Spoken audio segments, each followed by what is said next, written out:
Today I bring you some decks revolving around the fires of invention. Let's invent something new and something fun.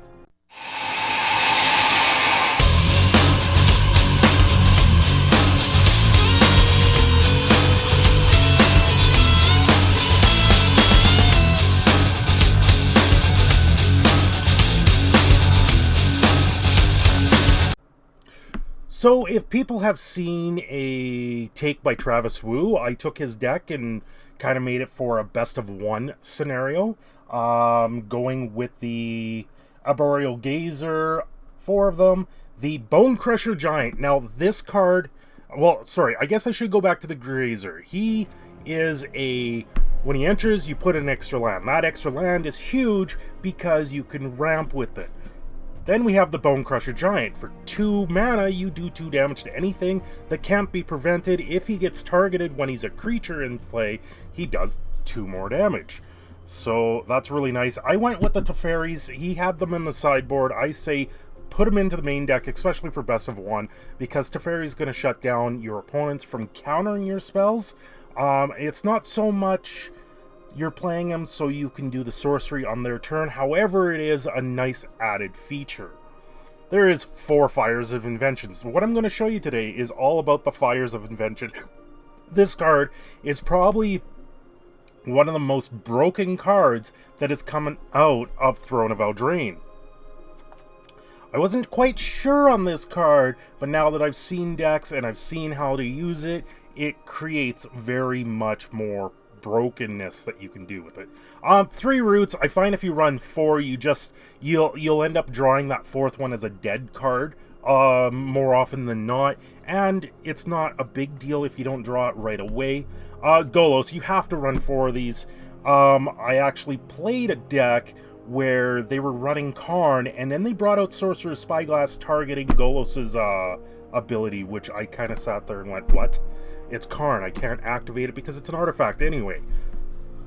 Realm Cloak Giant, you can easily run 4 of these with the Wrath of God effect, where it's destroying all non-giant creatures. And then he's a Vigilant 7/7. The Fires of Invention, and once you get enough mana, you can do the effect and then cast them immediately right afterwards, which make it completely busted. Beanstalk Giant, letting you ramp, and this is all about ramp and stuff like that. I've had, I believe, 8 mana on turn 4, which in this deck is absolutely insane. And then he becomes power and toughness is equal to the number of lands you control. You know, great card. Hydroid Colossus, it lets you draw those cards and lets you get around a lot of other things. Even if they counter it, you can suck out a counter with this card. And that's what a lot of people don't understand with the Colossus. If you suck out the counter, it's one less counter for the stuff that's going to matter. But this is also letting you gain life and draw the cards without it being countered, unless they repudiate it, but a lot of people aren't using it in that fashion. 1 Castle Arndale and 1 Castle Vantress. This is a Field of the Dead deck also. So, you know, you got a lot of beefy, powerful stuff right off the bat, and then your lands come in for the Field of the Dead. So it just creates this board state that's absolutely insane. I'm going to put this up on the day that the Banner Restricted announcement come out, which, surprise, surprise, there was no changes. Field of the Dead is actually becoming a very problematic card for Standard, especially at the higher level tournaments where there is no time limits, and the expected time limits are going far beyond what they should be. This card is creating decks and board states that you cannot deal with properly. Even if you wipe the board, people are dropping 4 or 5 lands the next turn, and the board state just balloons back up. So, with Scapeshift out of Standard, this card is still a force to be reckoned with. You can't do anything about it because it's land, and land destruction isn't until turn 4 or 5. So even with the land destruction, you still can't do anything about it. Your best bet is probably Assassin's Trophy, targeting this, and then they trade it for a basic land in a lot of cases. Plaza of Harmony, it is nice to have 2 of them, because they do gain you the life when you have the Guild Gates in play, and they can become a any color land for Golos's free cast ability. One Fable Passage, that's all I've got, but you only really need one in here. A lot of times you're putting it down and you've already taken out all your basics anyway, but early on it becomes a double trigger activation for Field of the Dead. So this is one version of a Golos Field of the Dead version deck. I do have another version here for Fires, and this is from DJ Vinyl. This was his take on Fires of Invention. Once again, this card is being slotted into a lot of different decks. This is a Jeskai, which is red, white, and blue, your all-American hero sort of deck, where the other one was 4 colors.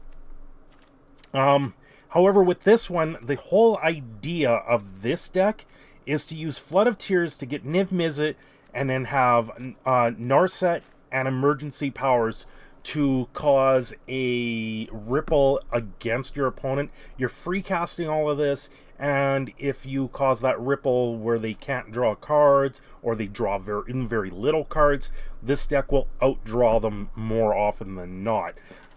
The Witching Wells in here, not only, you don't really want to sack it if you can help it. You sack it when you need to, but the Flood of Tears, it counts towards that 4 permanents on board to give you that free casted creature or permanent back onto the board.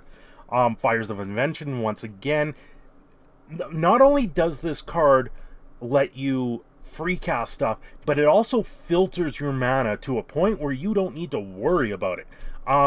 I've also seen a Golgari version of this deck running Nicol Bolas, Lily, and Chandra all together. These cards are hard to cast because of their casting costs, but Fires of Invention make them possible to cast, and then what do you do against it? Like, yeah, it shuts them down. They can't interrupt what you're doing, but with Nicol Bolas on board, he's always 2 for 1-ing.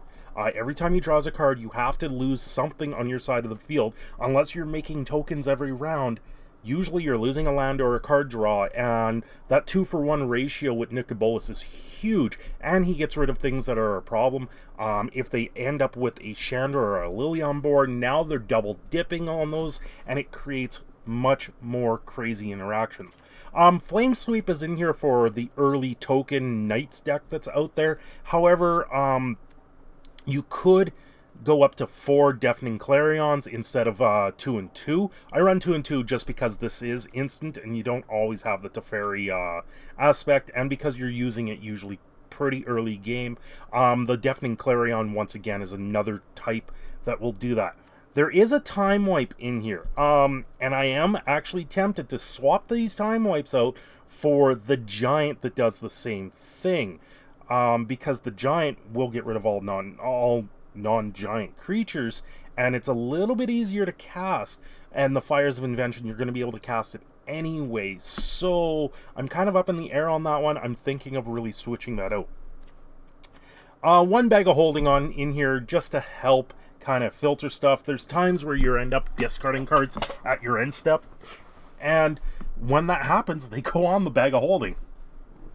There's Folio Fancies to help you draw and filter through cards. If you have a Narset down, they're not going to draw cards.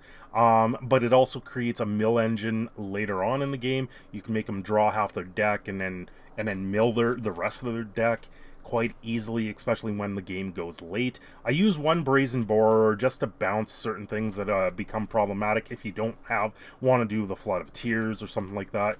And then mainly with this one, I'm using 2 beacons. It helps because this is kind of a Planeswalker Super Friends pseudo build, and with the beacon you do gain enough life that it does make a little bit of a difference, and it filters that mana early on because you've got Teferi, you've got Narset, and then I'm also running, I have a little bit of a sideboard here if one wanted to run this in something else.